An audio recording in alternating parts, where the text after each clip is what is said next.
नमस्कार, कश्मीर समाचार में आपका स्वागत है।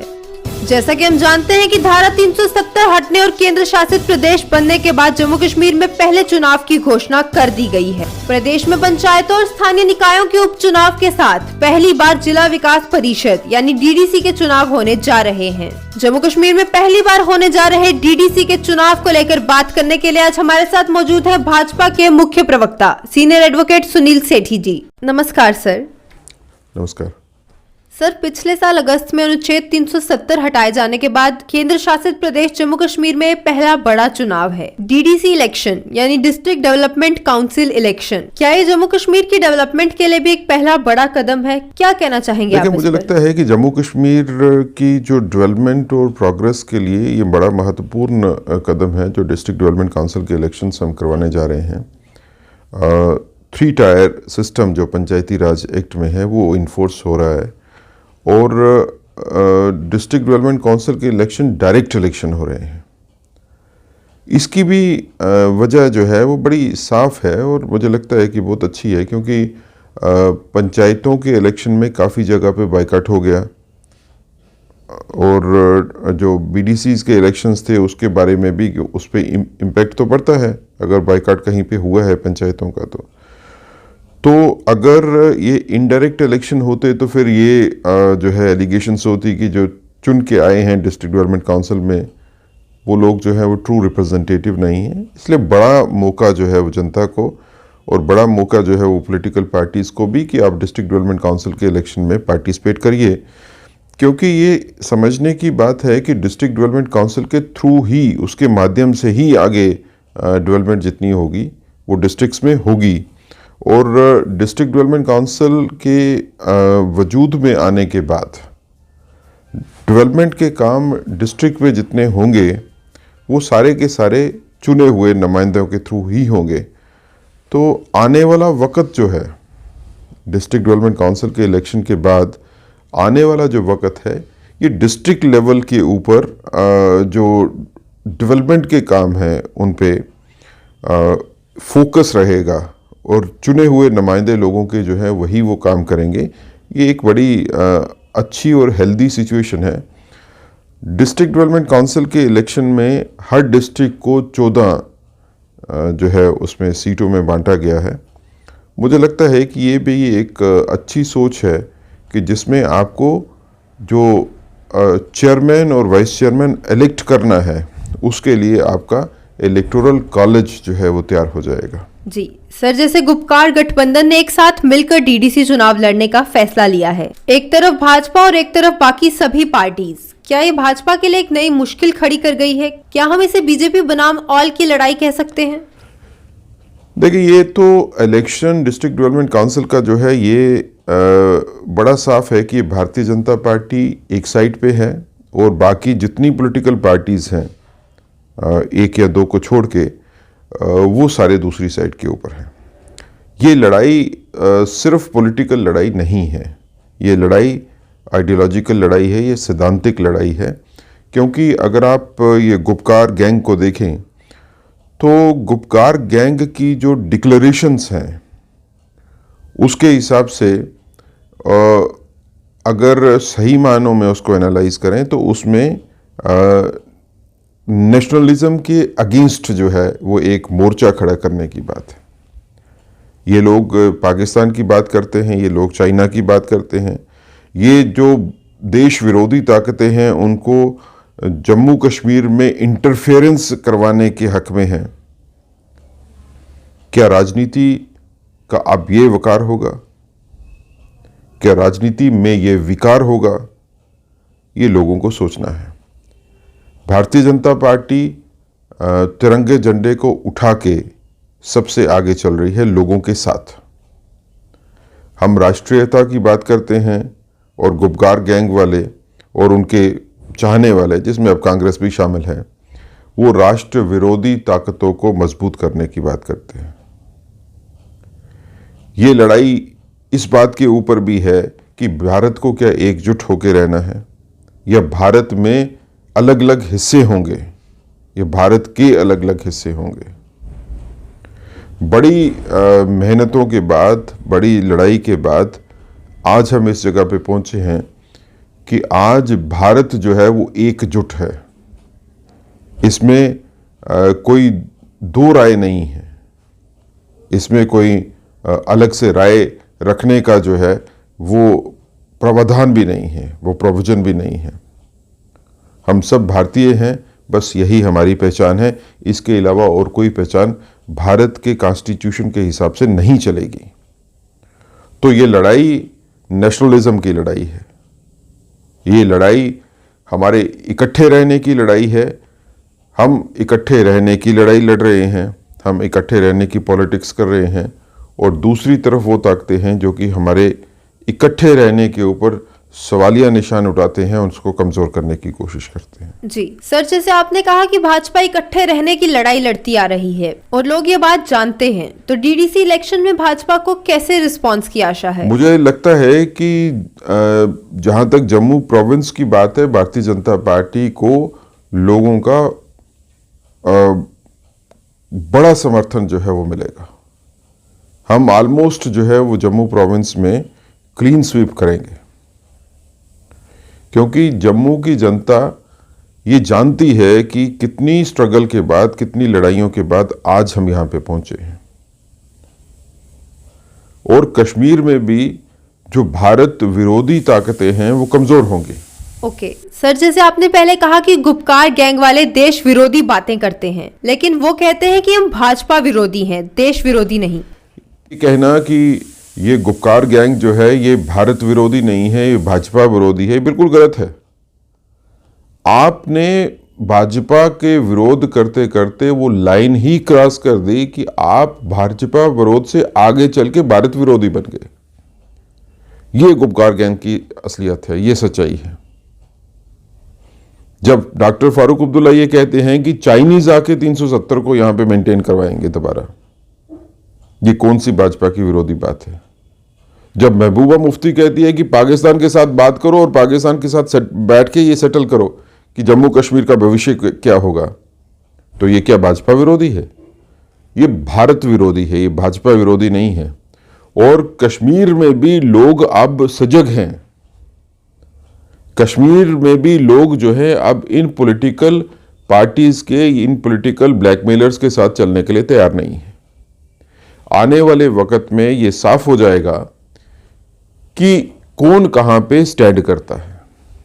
जी सर, गुपकार गैंग तो अभी 370 हटने के बाद बनी है, तो क्या जम्मू कश्मीर में जो पहले से विकास रुका हुआ है, जो पहले से चीजें होती आ रही हैं, उसके लिए भी गुपकार गैंग को जिम्मेदार ठहराना कैसे सही है? देखिए, 70 साल से ये जो गुपकार गैंग है, इन्होंने अलग अलग शक्ल में इन्होंने लोगों को गुमराह किया है।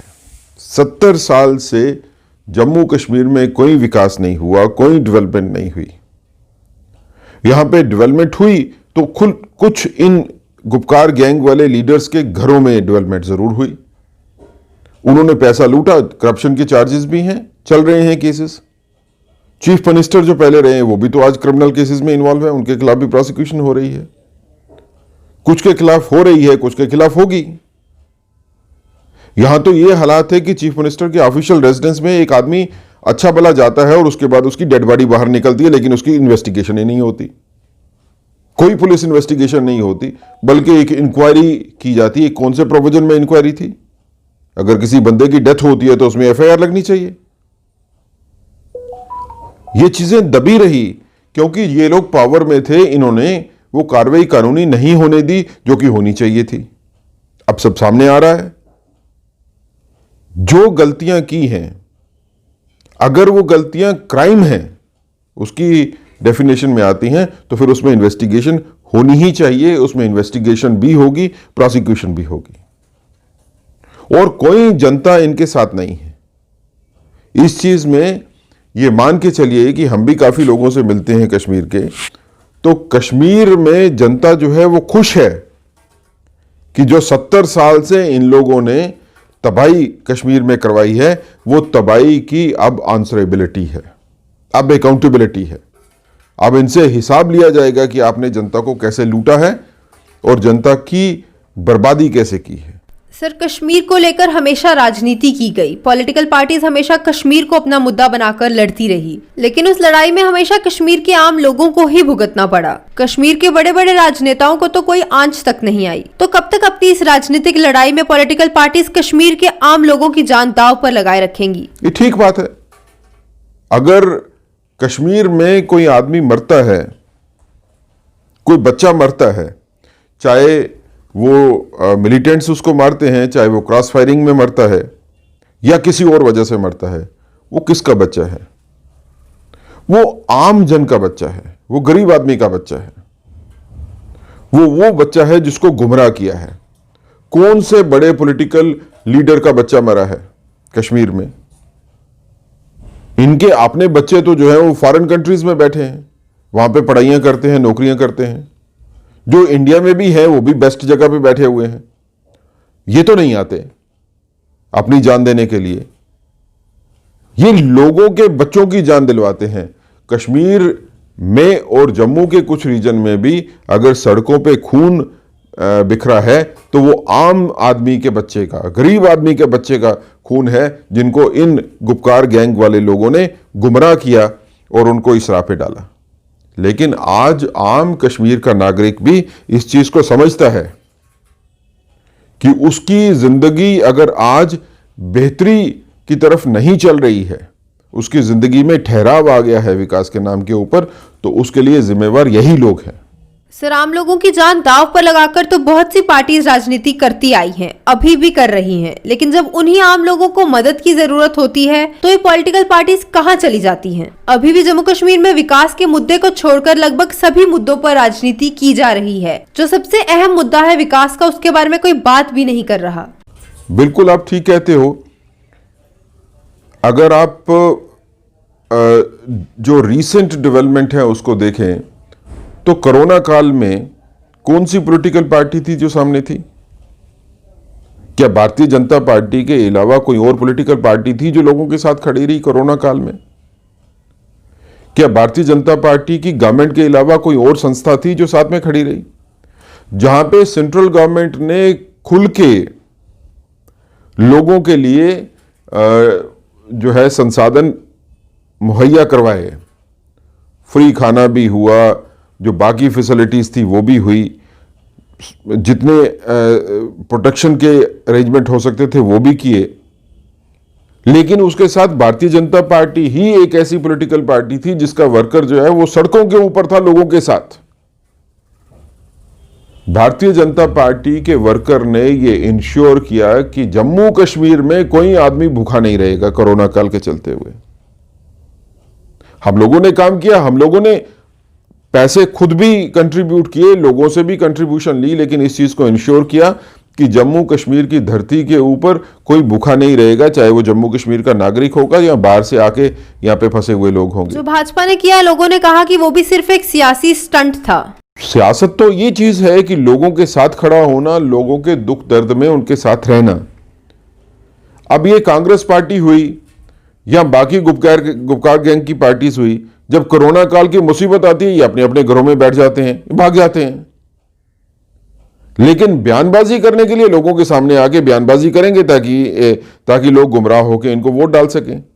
मुझे लगता है कि आज की राजनीति जो है वो बदल गई है। आज जो काम करेगा जनता उसी को वोट देगी। वोट एक माध्यम है लोगों का ये बताने के लिए कि हमारे को किस किस्म की राजनीति जो है वो चाहिए। सर, भाजपा की ही बात करते हैं। क्या डीडीसी इलेक्शन में मैंडेट ना मिलने को लेकर पार्टी में कुछ लोगों में नाराजगी है, और क्या इस वजह से पार्टी में आपसी मतभेद देखा जा सकता है?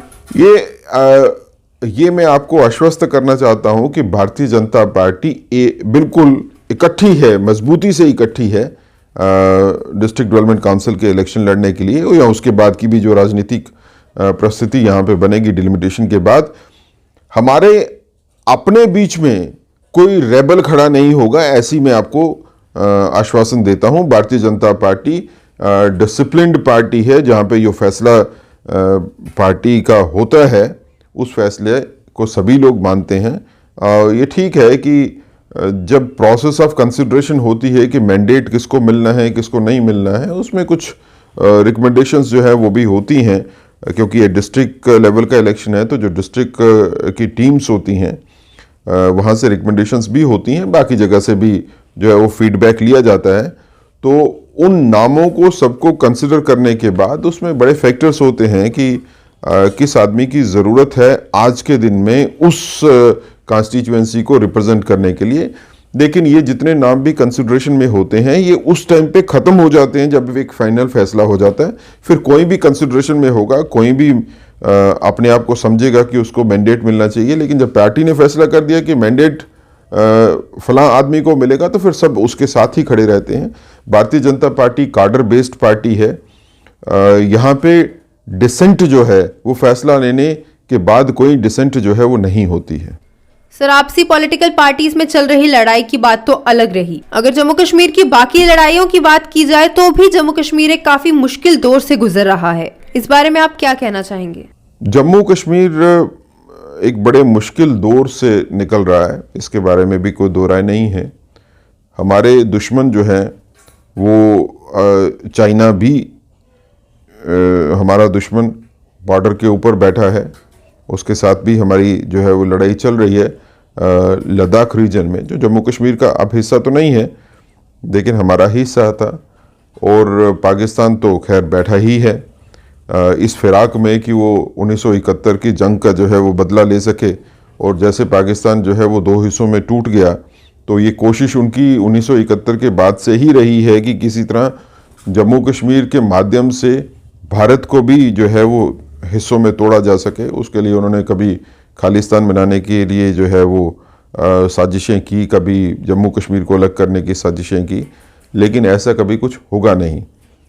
लेकिन मुझे लगता है कि आज के दिन में भारत को सबसे बड़ा खतरा जो है उन दुश्मनों से है जो भारत के अंदर ही बैठे हैं। ये दुश्मन अपने आप को पॉलिटिकल वर्कर्स कहते हैं, ये अपने आप को पॉलिटिकल पार्टीज कहती हैं, ये अपने आप को सोशल वर्कर कहेंगे, ये अपने आप को प्रोग्रेसिव कहेंगे, ये किसी भी शक्ल में आएंगे। ये देश को तोड़ने की बात करेंगे, ये सेपरेटिज्म की बात करेंगे, ये देश में अनार्की फैलाने की बात करेंगे, अराजकता फैलाने की बात करेंगे।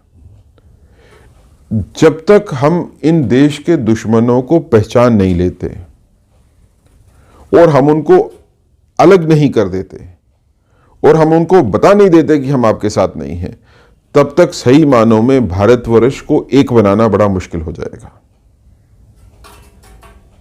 लोगों के दिलों में भारत को एक ही होना है, तो इसके लिए जो समाज विरोधी ताकतें हैं, जो भारत विरोधी ताकतें हैं, जो किसी शक्ल में भी होंगी, उनको आइडेंटिफाई करिए, उनको आइसोलेट करिए। और जनता अगर किसी पॉलिटिकल सोच को मारती है तो वो वोट के माध्यम से ही मारती है। भविष्य में आपको जम्मू कश्मीर कैसा चाहिए, ये फैसला करना जनता के अपने हाथ में है। अगर आप जम्मू कश्मीर को सशक्त चाहते हैं, अगर आप जम्मू कश्मीर में शांति चाहते हैं, अगर आप देखना चाहते हैं कि जम्मू कश्मीर में आने वाला वक्त जो है वो डेवलपमेंट का, प्रोग्रेस का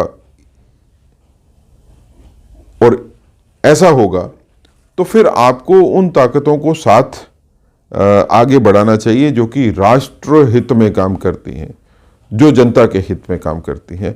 मुझे लगता है कि व्यापक तौर के ऊपर भारतीय जनता पार्टी की जो है वो सपोर्ट डीडीसी के इलेक्शंस में आएगी, जम्मू प्रोविंस में भी और कश्मीर प्रोविंस में भी काफ़ी हद तक, क्योंकि पिछले कुछ सालों से भारतीय जनता पार्टी ने कश्मीर वैली में अगर आप देखेंगे तो काफ़ी मजबूती के साथ हम लोग आगे बढ़े हैं और आज हमारा कश्मीर की हर बूथ लेवल के ऊपर भी भारतीय जनता पार्टी का वर्कर काम कर रहा है।